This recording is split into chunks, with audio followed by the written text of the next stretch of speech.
Hello students, welcome back to our channel Tesla NCERT physics classes में। आज हम class 11 के चैप्टर नंबर 11 से नेक्स्ट न्यूमेरिकल नंबर 11.2 को सॉल्व करने वाले हैं।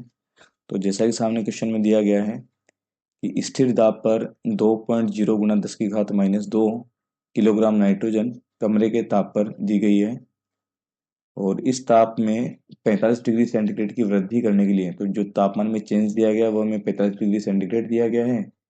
कितनी ऊष्मा की आपूर्ति की जानी चाहिए, तो हमें इस नाइट्रोजन को कितनी ऊष्मा की आपूर्ति देनी होगी, कितनी ऊष्मा हमें इस नाइट्रोजन गैस को देनी होगी ताकि इसका जो ताप है वो उसमें 45 डिग्री सेंटीग्रेड की वृद्धि हो जाए।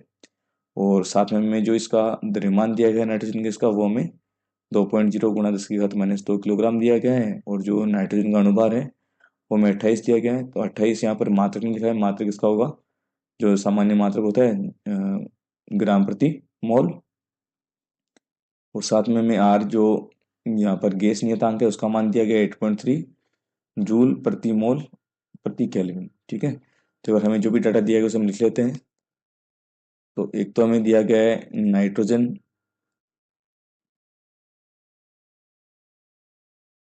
नाइट्रोजन जो गैस दिखी, नाइट्रोजन गैस का द्रव्यमान,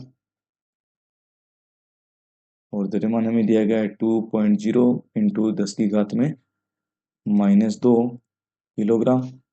चूंकि अणुभार जो है वो ग्राम प्रति मोल में होता है, तो हम एक बार इसको ग्राम में कन्वर्ट कर लेते हैं। तो चूंकि हम जानते हैं कि जो किलोग्राम होता है वो 10 की पावर 3 ग्राम के तुल्य होता है, तो मैं ये मान रख देता हूँ। और द्रव्यमान को हम स्मॉल एम से डिनोट करेंगे, तो स्मॉल एम का जो मान है द्रव्यमान का वो हो जाएगा 2.0 इंटू 10 की घात -2 किलोग्राम की जगह 10 की पावर 3 ग्राम हो जाएगा। तो इसको जब हम सोल्व करेंगे तो ये देखो 10 की पावर -2 में से 10 की पावर 3 जो है आधार से माने घात जुड़ेंगे, तो 3 में से -2 गया तो एक पावर बचेगी, मतलब 10 की पावर 1 बच जाएगा। और 10 की पावर 1 का मतलब क्या होता है 10, ये 16 हो जाएगा 20, और मात्रक जो है ग्राम। तो 20 ग्राम हमें नाइट्रोजन गैस का द्रव्यमान दिया गया है। ठीक है, और यहाँ पर देखो बोला गया है कि जो दाब है वो स्थिर दाब है, और तापमान में जो वृद्धि है, मतलब हम कह सकते हैं तापांतर, तापमान में जो चेंज है तो तापांतर या ताप परिवर्तन भी कह सकते हैं इसको, ताप परिवर्तन जो ताप में चेंज होने वाला है डेल्टा टी, ये हमें दिया गया है 45 डिग्री सेंटीग्रेड। तो जैसा कि बताया गया आपको पहले भी चैप्टर नंबर 10 में भी कि जो तापांतर होता है उस तापांतर में हम, चाहे वो तापांतर डिग्री सेंटीग्रेड में हो और चाहे केल्विन में हो, वो दोनों ही सेम रहेंगे। तो तापांतर डिग्री सेंटीग्रेड में ये रहेगा और केल्विन में भी रहेगा। क्यों रहेगा? क्योंकि जो डिग्री सेंटीग्रेड और जो केल्विन पैमाना होता है उसमें जो हिमांक बिंदु होता है, हिमांक, और जो क्वथनांक बिंदु होता है, उन दोनों में जो डिफरेंस होता है वो कितने का होता है, 100 का होता है। ठीक है, तो इनमें जो अंतर रहेगा, यहाँ से यहाँ तक जाने में 100 होगा, तो केल्विन में भी हिमांक से लेके क्वथनांक तक जाने में जो अंतर होगा वो 100 ही होता है। तो सेम अंतर चल रहा है दोनों में। ठीक है, तो इसलिए जो तापांतर होता है वो यहाँ पर सेम रहेगा, चाहे केल्विन में निकालो चाहे डिग्री सेंटीग्रेड में निकालो। ठीक है, साथ में हमें N2 जो ऑक्सीजन है उसका अणुभार दिया गया है। तो अणुभार जो हमें दिया गया उसे हम कैपिटल एम से नोट कर रहे हैं। ये हमें 28 ग्राम प्रति मोल जिसकी यूनिट है वो दिया गया है। और साथ में हमें गैस नियतांक जो आर का मान है वो 8.3 मात्रक इसका जूल प्रति मोल इंटू केल्विन दिया गया है। ठीक है, तो हमें अनुभार क्यों दिया गया है, ताकि हम इससे मोलों की संख्या निकाल सकें। तो हम कह सकते हैं कि N2 के जो मोल हैं, N2 के मोल, और मोल क्या होते हैं, मान लीजिए मोल को हम स्मॉल एन से डिनोट कर रहे हैं। तो जो स्मॉल एन है मोलों की संख्या है N2 गैस की, नाइट्रोजन गैस की क्या हो जाएगी, द्रव्यमान में मात्रा बटा उसका अणुभार। तो हम मान लेते हैं द्रव्यमान में मात्रा दी गई है 20 ग्राम, अणुभार जो हमें दिया गया 28 ग्राम प्रति मोल। तो हम इसको अगर 4 से काटेंगे तो 4 से कट जाएगा 5 बार, और ये 4 से कट जाएगा 7 बार। तो जो मोल है वो कितने हो जाएंगे, 5/7 मोल। ठीक है, और हमें निकालनी कितनी ऊष्मा की आवश्यकता होगी, और चूंकि स्थिर दाब के लिए और मोल से रिलेटेड जो ऊष्मा होती है, तो हम जानते हैं जो ऊष्मा होती है नॉर्मली जो फॉर्मूला होता है वो कौन सा होता है, ऊष्मा एम एस डेल्टा टी, जो हमने चैप्टर नंबर 10 में पढ़ा था। और स्थिर दाब के लिए यहाँ पर देखो, जो मोल से रिलेटेड जो फॉर्मूला होता है वो कौन सा होता है? मोल से रिलेटेड फॉर्मूला होता है उष्मा का एन सी डेल्टा टी, जहाँ पर जैसे ये विशिष्ट उष्माधारिता होता है वैसे ये सी क्या होता है? मोलर विशिष्ट उष्माधारिता। जो दो तरह की होती हैं, एक तो स्थिर आयतन पर, एक स्थिर दाब पर। हमें क्वेश्चन में बोला है स्थिर दाब पर, तो जो सी है वो सी किससे रिप्लेस हो जाएगा? सी पी से। तो हमारी जो आवश्यक उष्मा जो चाहिए हमें नाइट्रोजन के तापमान में चेंज करने के लिए, वो क्या हो जाएगा हमारे पास? Formula n C p delta T, ये फॉर्मूला हो जाएगा।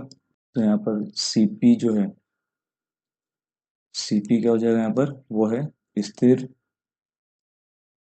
दाब पर मोलर विशिष्ट उष्माधारिता।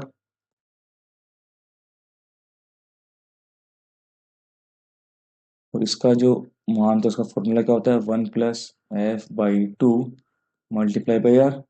और जहाँ पर एफ जो है उसे बोलते हैं हम स्वतंत्रता की कोटि या डिग्री ऑफ फ्रीडम। और इस एफ का मान जो है वो 1 डिग्री या एटम वन, ये मोनो एटॉमिक गैस के लिए कितना होता है, या एक अणु गैस के लिए कितना होता है, वो हमारे पास होता है इसका मान 3। ऐसे डाई एटॉमिक द्विअणु गैस के लिए कितना होता है? 5। और बहुअणु गैस के लिए कितना होता है? 6। ठीक है, या पॉली एटॉमिक बोलते हैं इसे। ठीक है, तो हमारे पास गैस में जो गैस दी गई है वो कौन सी दी गई है? N2, मतलब द्विअणु गैस दी गई है। तो द्विअणु गैस के लिए हमारे पास जो मान है एफ का, वो क्या हो जाएगा? 5। तो यहाँ से हम सीपी का मान कैलकुलेट कर सकते हैं। तो सीपी का जो मान है वो क्या हो जाएगा? सीपी इक्वल टू 1 + एफ की जगह 5/5 हो जाएगा, 5/2 इंटू आर। एलसीएम लेंगे तो क्या हो जाएगा? 2 एलसीएम लिया तो ऊपर 2 + 5 मल्टीप्लाई में आर। तो ये मान हमारे पास 16 क्या जाएगा सीपी का? 5 और 2 7, 5 और 2 7/2 यार। तो हमारे पास जो भी मान उनको रख देते हैं। एन का मान हमें दिया गया क्वेश्चन में, हमने ऑलरेडी पहले कैलकुलेट किया है। एन का मान हमने कैलकुलेट किया हुआ है यहाँ पर 5/7 मोल। तो ये हो जाएगा 5/7 मोल। और सीपी का जो मान है वो हमारे पास है 7/2 आर। और डेल्टा टी का मान जो हमें दिया गया है ऊपर कैलकुलेट किया है 45 केल्विन। ठीक है, तो बाकी आर का मान हमें क्वेश्चन में दिया गया था 8.3, तो उसको हम यहाँ लिख देते हैं एक बार। तो ये तो देखो 7 से 7 कैलकुलेट कैंसिल आउट हो जाएगा, 2 से काटेंगे 2.5। अगली स्टेप में मान रख देते हैं। तो ये तो है 2.5, मात्रक बच रहा है साथ में मोल। और जो आर का मान है वो हमें दिया गया 8.3, और मात्रक था जूल प्रति मोल इंटू केल्विन। और ये दिया गया 45 केल्विन हमारे पास बचा ही है। यहाँ से केल्विन कैंसिल आउट हो जाएगा, और मोल से मोल कैंसिल आउट हो जाएगा। तो इस पार्ट को हम जल्दी से कैलकुलेटर की हेल्प से हम कैलकुलेट कर लेते हैं। तो ये मान हमारे पास कितना आ जाएगा? देखिए ऊपर जो हमें दिया गया वो तो है 2.5 मल्टीप्लाई बाई 8.3 और मल्टीप्लाई में 45। तो ये हो जाएगा 933.75, 933.75। और मात्रा बच रहा है हमारे पास जूल। तो ये हमसे प्रश्न में पूछा गया था कि जो ऊष्मा की आपूर्ति है वो हमें कितनी ऊष्मा की आपूर्ति की जानी चाहिए। तो जो नाइट्रोजन गैस है उसका तापमान अगर 45 डिग्री में बढ़ाना है, 45 डिग्री सेंटीग्रेड बढ़ाना है, तो हमें कितनी ऊष्मा देनी होगी? तो हम लिख सकते हैं यहाँ पर N2 गैस का ताप 45 डिग्री सेंटीग्रेड बढ़ाने के लिए आवश्यक ऊष्मा, जो हमें ऊष्मा चाहिएगी उस आवश्यक ऊष्मा का जो मान है वो क्यू कितना हो जाएगा? 933.75, 933.75 जूल। ये हमारा फाइनल आंसर होगा। तो उम्मीद करता हूँ आपको जो न्यूमेरिकल है वो अच्छे से समझ में आया होगा।